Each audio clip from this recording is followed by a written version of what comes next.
Hello students. तो बिहार में अलग अलग यूरोपियंस किस किस टाइम पे आए, ये हमारे लिए जानना ज़रूरी है। बट उससे पहले हम देखेंगे कि इंडिया में यूरोपियंस कैसे आते हैं, कौन सी फैक्ट्री आती है पहले, फिर दूसरी जगह पे, ऐसे, ताकि आपको बिहार वाला पार्ट जो उसका टाइमलाइन है वो समझ आए प्रॉपरली। ठीक है, लेट्स स्टार्ट। ओके, सबसे पहले हमें पता है कि Portuguese traveller Vasco da Gama reached the Cape of Good Hope in Calicut Kerala. कब पहुंचे वो? 1498। तो the first to reach India was Portuguese. ठीक है, you can remember this through mnemonic PDEF। Portuguese, उसके बाद Dutch, English and then French. Okay, ठीक है। तो पोर्तुगीज 1498 में कैलिकट केरला पहुंचे, वास्को डगामा पहुंचे। उसके बाद डच आए 1602 में Masulipatnam, and then English factory in Surat 1608। ठीक है, Danes 1616 Tamil Nadu, and then French 1664 Pondicherry. ठीक है, इसको थोड़ा विस्तार में हम देखते हैं। पोर्तुगीज के बारे में हम देखते हैं पहले। तो पुर्तगाली ने पहले अपना कंपनी, कौन सा फैक्ट्री जो है वो कहाँ पे इस्टेब्लिश किया? कोची में इस्टेब्लिश किया। ठीक है, first governor of Portuguese was Almeida and the other governor was Albuquerque. Albuquerque ही वही थे जिन्होंने गोवा को किया अपने अंदर, ठीक है, पोर्तुगीज के अंदर में। And Albuquerque is known as the real establisher of Portuguese rule in India. ठीक है, तो रिमेंबर द नेम एल्बुकुर्कू। पहले गवर्नर अल्माइडा थे, ठीक है, but the person who was the real establisher was Albuquerque of Portuguese. उसके बाद हम डच कंपनी के बारे में देखते हैं। डच के बारे में काफी क्वेश्चंस पूछे गए हैं बिहार में। तो डच में इट वाज एस्टैब्लिश्ड इन 1602.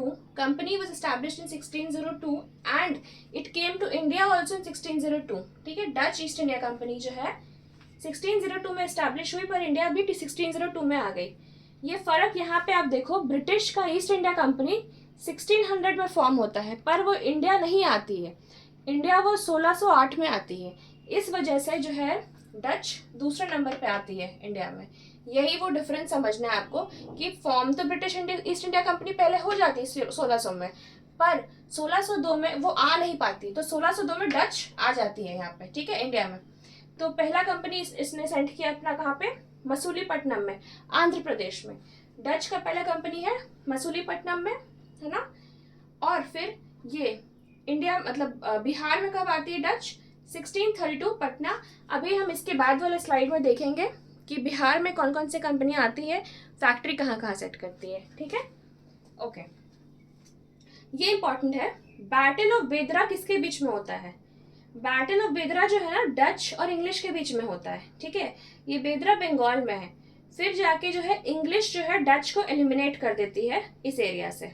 ठीक है, the battle of Bedara is between Dutch and English, an important factor remember. Let's understand British. ठीक है, ये थोड़ा कंफ्यूजिंग है, so I try to simplify it for you. British East India company जो है 1600 में फॉर्म हो जाती है। ठीक है, उस समय ब्रिटेन की रानी थी क्वीन एलिजाबेथ। ठीक, और इंडिया में राजा कौन थे उस टाइम पे? अकबर। ओके, इंडिया में अकबर थे। पर वो कंपनी जो है इंडिया में आती है कब? 1608 में। ठीक है, और उस समय जो है इंग्लैंड के राजा बनते हैं जेम्स वन, और इंडिया में है उस समय जहांगीर। ठीक है, तो हु कम्स, सबसे पहले जो कौन आते हैं? कैप्टन हॉकिंस आते हैं जहांगीर के कोर्ट पे, है ना। और फिर 1615 में थॉमस रो भी आते हैं जहांगीर के कोर्ट में जेम्स वन के अंडर में। Okay, so two Englishman, Captain Hawkins and Thomas Roe, comes under Jahangir. But if it is asked कि अगर जब ईस्ट इंडिया कंपनी फॉर्म हुई थी ब्रिटेन में, तब इंडिया में राजा कौन थे? तो अकबर थे राजा। ठीक है, ओके, नेक्स्ट क्वेश्चन ये देखो। जब ये आते हैं ना ईस्ट इंडिया कंपनी, तो पहले वो कोशिश करते हैं सूरत में अपनी कंपनी खोलने की। ठीक है, पर वो पोर्तुगीज के वजह से, कॉन्फ्लिक्ट के वजह से वहां पे नहीं खोल पाते हैं। So they set up their company in Masulipatnam.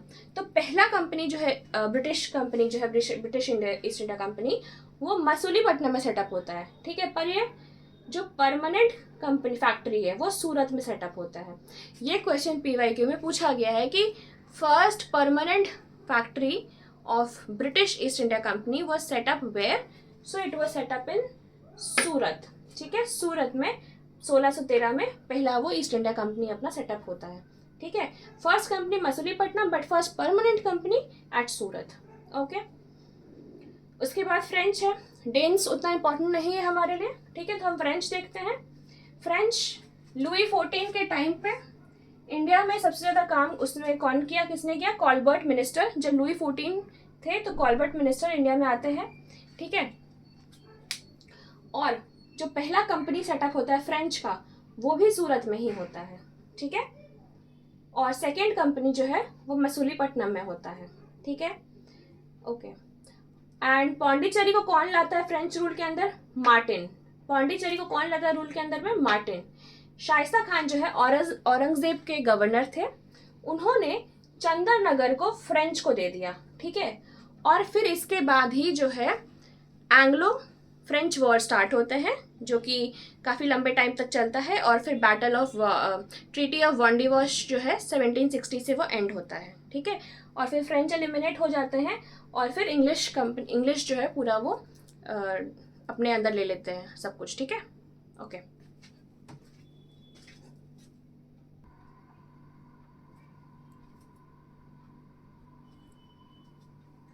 Okay, तो अब हम देखते हैं बिहार से कंपेयर करते हैं। ठीक है, तो देखो पोर्तुगीज इंडिया तो पहले आया था, पर बिहार में उसने अपने कोई फैक्ट्री नहीं बनाई। तो इम्पोर्टेंट क्या हो जाता है कि बिहार में पहली फैक्ट्री किसकी थी? Dutch becomes the first company या British like the foreign company to come to Bihar. ठीक है, कब आती है डच?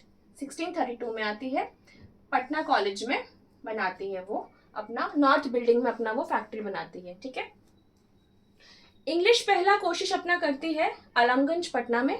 ठीक है, 1620 में, बट वो कोशिश कामयाब नहीं होती है because of the other players in the place. Okay, तो पहला जो प्रॉपर फैक्ट्री बनता है इंग्लिश का वो 1651 में बनता है, गुलजार बाग प्रिंटिंग प्रेस पटना में। वहाँ पे इंग्लिश का पहला प्रॉपर कंपनी जो है वो बनता है। ठीक है, ये उसकी पहली कोशिश थी, और ये परमानेंटली एस्टैब्लिश होता है फैक्ट्री यहाँ पे। ठीक है, उसके बाद है डेनमार्क की डेन्स। ठीक है, 1774 में नेपाली कोठी में। ठीक है, फैक्ट्री था उनका। ये फैक्ट्री से कहाँ पे थी, ये कौन कौन सी ईयर में ये लोग आए। ठीक है, ओके। एक और क्वेश्चन पूछा गया है कि डच जो है बिहार में किस लिए आई थी? तो फूड ग्रेन्स, शोरा मतलब ओपियम होता है, और कॉटन क्लोथ्स के लिए। ठीक है, और ब्रिटिश और डेन्स भी कॉटन क्लोथ्स के लिए अपनी फैक्ट्री यहाँ पर बनाया था उन्होंने। Alright, thank you. Next part to be uploaded soon. Please follow and subscribe to my channel.